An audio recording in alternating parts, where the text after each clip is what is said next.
Alors, comme je n'ai pas encore eu le courage de regarder Venom 2 avec l'arrivée de Carnage sur grand écran, je me suis dit que ce serait quand même mieux de vous parler de son arrivée dans les comics. Enfin, c'est à cause de vous. Je vous ai donné le choix entre celui-là et Spider-Man, l'histoire d'une vie, et ben vous avez choisi celui-là.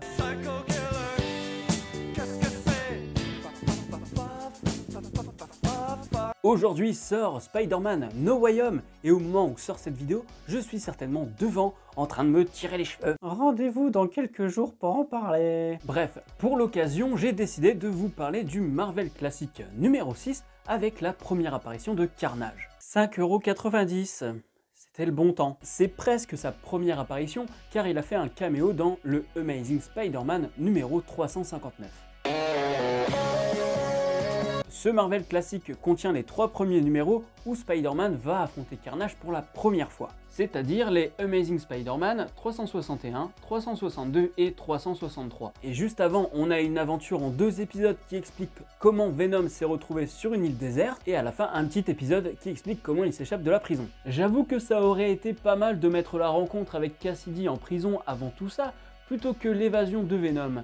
Mais bon, c'est Panini, hein, faut pas trop en demander. Moi je vais uniquement vous parler de l'aventure avec Carnage, scénarisé par David Michelinie qui a travaillé sur Indiana Jones, Iron Man Legacy of Doom ou encore Turok Dinosaur Hunter. Et il va revenir bientôt sur Venom pour une mini-série qui se passe dans le passé et qui s'appellera Lethal Protector. Oui, il s'est pas trop emmerdé parce que c'est le même titre que sa série de 1993. Et j'en suis très fier, figurez-vous. Alors, en me replongeant dans cette histoire, je me suis rendu compte que ce que je lisais actuellement, ce que je lis chaque mois, c'est plutôt aseptisé, hein. Je ne m'en rends pas spécialement compte parce que je suis depuis des années et j'ai rarement l'occasion de relire les anciennes histoires. Bah ouais, je lis du Spider-Man tous les mois, donc de temps en temps j'ai envie de changer un peu, donc je reviens rarement sur des trucs qui ont été écrits il y a une dizaine, une vingtaine d'années. Sauf que là j'aurai le temps parce que je vais arrêter d'acheter les mensuels. Je vous laisse aller voir ma vidéo sur les nouvelles sorties de Panini en janvier. Oui, je vais en faire des économies en 2022. Bref, cette aventure avec Carnage sur 3 épisodes, ça respire le Dark Age à plein nez. On parle de tueurs en série, on a un vrai psychopathe, des meurtres, une enquête. C'est le genre d'aventure que t'aimerais voir adapté au cinéma par David Fincher parce qu'on est sur un vrai thriller. Il faudra même que notre héros fasse des concessions quitte à s'allier avec un de ses pires ennemis. Oui, parce que Venom à l'époque c'est ni Flash Thompson, ni la version de Nick Cage et encore moins le branle-couille qu'on voit au cinéma. Ouais, mais tu peux toujours jeter ma carcasse et en trouver une autre quand t'en auras besoin. Après, je peux tout de même reprocher à cette histoire de ne pas aller assez loin. Déjà, je rappelle qu'il n'y a que 3 épisodes. C'est bien trop court pour ce qu'on veut raconter. Du coup, l'enquête se fait trop rapidement, les états d'âme de Spidey qui collabore avec Venom ne sont pas trop mis en avant, nous n'avons vraiment pas le temps de poser la narration et c'est bien dommage. En plus, il s'agit de Carnage, un personnage qui va revenir constamment au fil des décennies. Je sais de quoi je parle, je n'en suis pas à ma première aventure avec Carnage. J'ai su apprécier la délicatesse de ce symbiote et toutes ses bonnes volontés. Après, peut-être qu'à l'époque, il pensait que ce serait un personnage anecdotique uniquement là pour faire revenir Venom. Parce que c'est ça cette histoire, ça semble être une excuse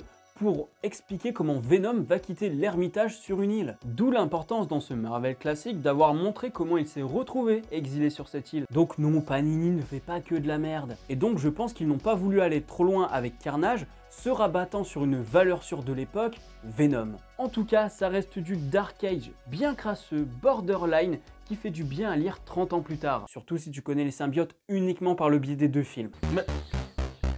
Mais c'est du caca! Et ce qui participe à cette ambiance crasseuse, ce thriller autour d'un psychopathe, ce sont les dessins de Mark Bagley qui a travaillé sur Ben Reilly The Scarlet Spider, Venom Lethal Protector, Spider-Man and Batman Disordered Minds. Je veux ce crossover et donc je passe un appel aux abonnés. C'est bientôt Noël. Je suis ton caca, ton cadeau de Noël, ton cadeau de Noël. Et il a aussi travaillé sur l'histoire d'une vie, l'autre proposition que je vous avais faite pour ce mois de décembre. Comme par hasard. Alors non, je fais genre c'est pas du hasard, mais c'est vraiment du hasard parce que je savais pas. Ce qui m'a tout de suite frappé, c'est que ça ressemblait beaucoup à du Todd McFarlane. Au début, je me suis même demandé si c'était pas lui. Bon, après quelques pages, j'ai rapidement compris que non, hein.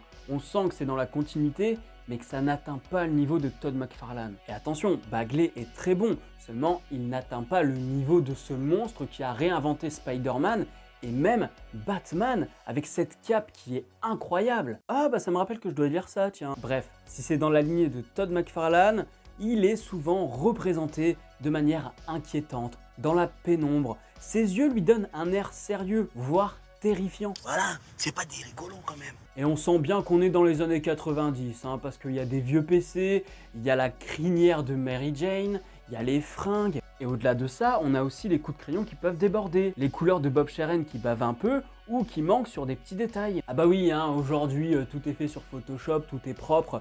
Moi ça me manque un petit peu hein, quand même cette vieille école. Cette époque où on sentait vraiment la main du dessinateur. Oh oui, je me souviens. Si tu aimes Spider-Man, si tu aimes les symbiotes, si tu aimes les thrillers, si tu aimes le Dark Age des années 80-90, ce comics est fait pour toi. C'est tout pour ce coin comics et pour le mois de janvier, on va faire une spéciale autobiographie. Non, biographie. Je vous donne donc le choix entre Dark Knight, une histoire vraie de Paul Dini, qui raconte son agression et ce que ça a engendré dans sa vie, ou alors Davy Mourier versus la télévision, qui raconte son rapport à la télé et ce que ça a donné un peu quand il a mis le pied dedans quoi. Est-ce qu'on peut considérer ça comme une agression? Je vous laisse voter dans les commentaires pour le coin comics de janvier. Mettez le petit pouce bleu et partagez la vidéo sur les réseaux sociaux. Abonnez-vous à la chaîne et activez la cloche pour être alerté des prochaines vidéos. Quant à moi, je vous dis à la prochaine sur la toile. Salut!